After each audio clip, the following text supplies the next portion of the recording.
Viewers, we now turn attention to Bangladesh, where tensions between Bangladesh Army Chief General, that is Waker-uz-Zaman, and Interim Chief Advisor Mohammad Yunus have reached, well, a boiling point. What began as a routine law and order meeting has in fact exposed a very fierce battle that's underway, not just over governance, but the soul of the country. Sources confirm that General Zaman's US trip has been cancelled amidst fears of Islamist mobilization near his residence. Fueled allegedly by Yunus's backers, one man in the shadows, Lieutenant General Mohammad Faizur Rahman, accused of pro-ISI ties and seen as Yunus's insider within the military ranks. The army is not backing down. A major raid in the capital was busted. An armed criminal gang, part of a broader push by the military to reclaim public confidence. Meanwhile, Yunus faces charges of stalling democratic elections, promoting Islamist-linked figures like Mohammad Azaz, once a top Hizb ut-Tahrir leader. The interim government's credibility is crumbling and the army is watching.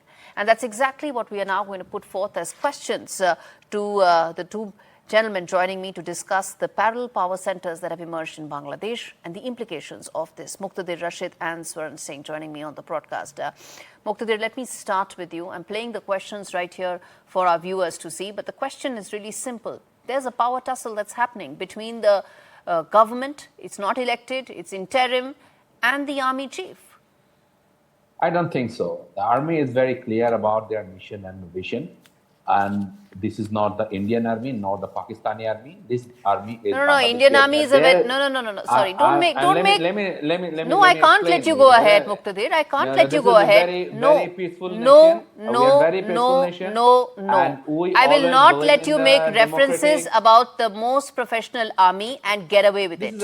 No, please don't. And you... No. Sir, you can keep saying anything. I'm not going to let you say. To say that, no, I'm not going to let you say. The Indian Army's reference is incorrect, unethical. Especially when you are using it in the context of Pakistan and Bangladesh Army. You don't want to continue on the show, you can leave it. But don't make references that you can't back with facts. Muktadir, no. I give you all the airtime, but you can't get away by making references which are incorrect, hollow, unethical. Now you can go ahead. Do not make that reference again. The question is very simple. Your army chief and your interim advisor cannot see eye to eye because they both feel that they should be the one running the country. Don't you dare bring in Indian army in this. If you still want to answer the question, you can answer. Otherwise, it's your choice. I can answer. Don't show your eyes like this because it's a very formal setup. It's not like a it's a formal setup and you should respect that as well. But go ahead. And I say this is Bangladesh army and they are very much respectful there to the democratic transition, and they are doing this way. That's what I want to make. I do respect your army. I do respect others. Where is the democratic transition? Army is asking for elections. Yunus is not giving an election roadmap. No, everyone is asking for election, other than a few. The NCP, which is the backed by this Yunus government, and some Jamaat leaders who are not looking for this. But other than everyone is looking for a free, fair, and credible election. Why are they not happening? And that is one. And it is not happening. It's not happening. It's not that. It's happening. It definitely will be this year, end of this year or early that year. So I'm not saying that army has any quarrel with Dr. Yunus, but there are some confusion about the humanitarian corridor. And of humanitarian corridor, there is a problem. Then there is a problem with regard to the BDR mutineers. Then there is a problem with regard to Islamist radicals who've been freed, who've been mainstreamed. Yunus is running some sort of a regime which even the army chief feels is just too extreme. You are saying everything. Let me explain it. They are not mainstreaming. There are some serious kind of repression by the Hasina regime. They put anyone who disagree with her notion. So that is why a lot of people were in jail, and many of them are convicted without any fair trial. So we know about that.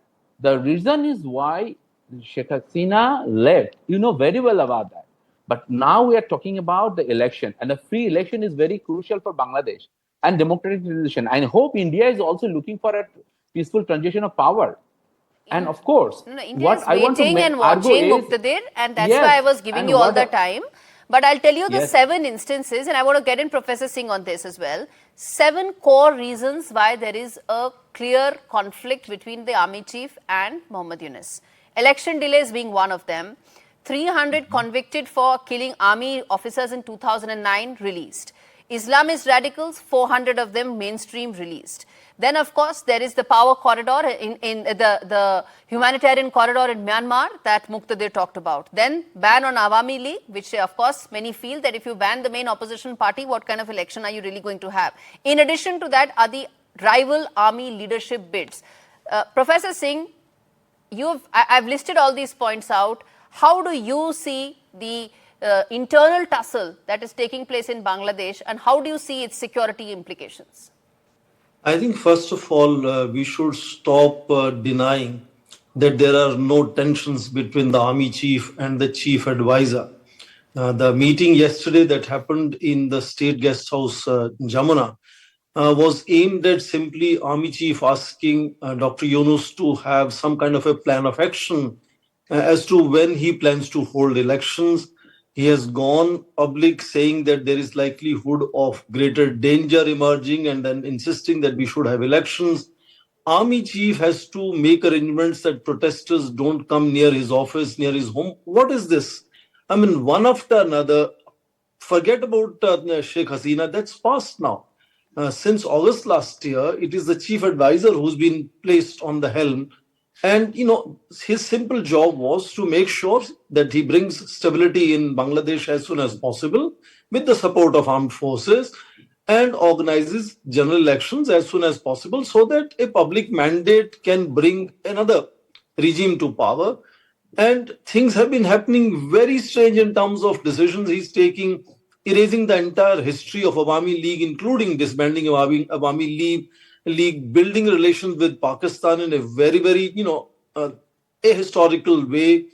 ISI chief visiting, meeting, army being trained by Pakistanis, Chinese team visiting Lal Monir Khat recently. Again, the news about whether that airbase is going to be used by Chinese. These are not decisions that he's supposed to take. He's simply meant to be an interim chief advisor. And I think the best person, and I think this was communicated best when the French President Emmanuel Macron refused to have a bilateral with Mohammad Yunus because he doesn't represent the people of Bangladesh. He's an interim advisor expected to pave the way for a democratically elected, stable government that will last 5 years. And I think that's the reason why that message came in from France. As I said, parallel power centers in Bangladesh, and India needs to be very careful of the security implications there. All right, I'll have to leave it there, gentlemen. Thank you so much for joining me.